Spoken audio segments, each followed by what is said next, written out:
L'idée, ce n'est pas un concept abstrait, c'est une personne. Oui, une personne. C'est ce qui est vrai depuis toujours et pour toujours, ce qui ne change jamais. La vérité, c'est Jésus-Christ, lui-même.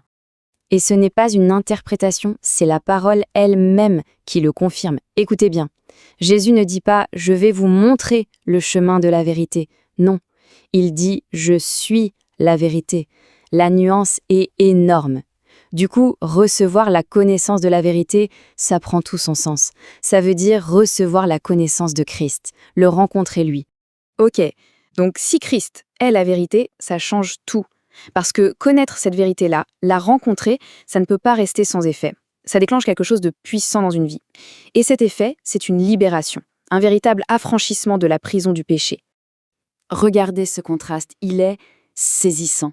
D'un côté, on a ce qu'on appelle la loi du péché et de la mort, une loi qui nous enchaîne, qui nous tire vers le bas, vers la mort.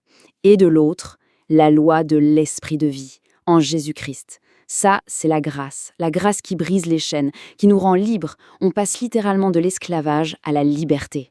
L'apôtre Paul l'exprime avec une force incroyable. Il dit que la loi de l'esprit de vie en Jésus-Christ l'a affranchi, l'a libéré. Ce sont la grâce et la vérité, venues par Jésus, qui font tout le travail. Ce ne sont pas nos efforts, pas nos mérites.